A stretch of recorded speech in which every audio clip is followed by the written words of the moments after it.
All right, so when it comes to using the King of the Hill, or really anything you're doing to try to train for pitching, or really anything else you're training for, you want to have a goal. You want to have something to shoot for, right?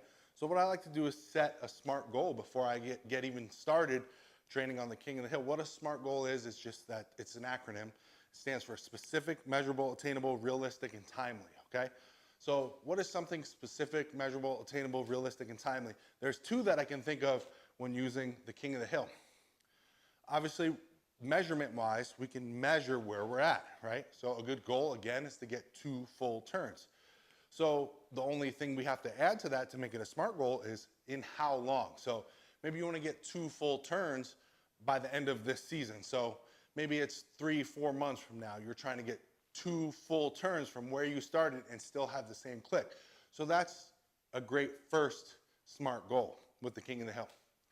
The second one could be velocity, right? You can measure your velocity. So wherever you are starting, when you start using the King of the Hill, maybe you measure your first day.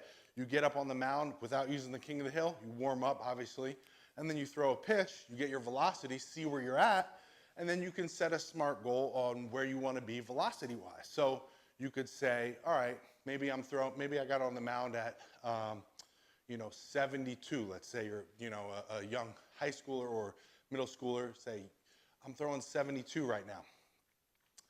What's a SMART goal? Well, if it's specific and measurable, we got to say the velocity we want to be at. So you're at 72, maybe you say I want to be at 82, okay?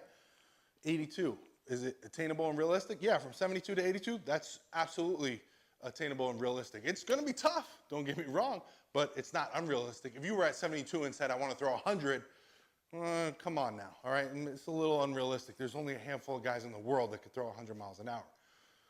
So 72 to 82, that's definitely attainable, realistic. Now the only thing we have to add to that is timely. When do you want to throw 82? Tomorrow? Now it's unrealistic, right?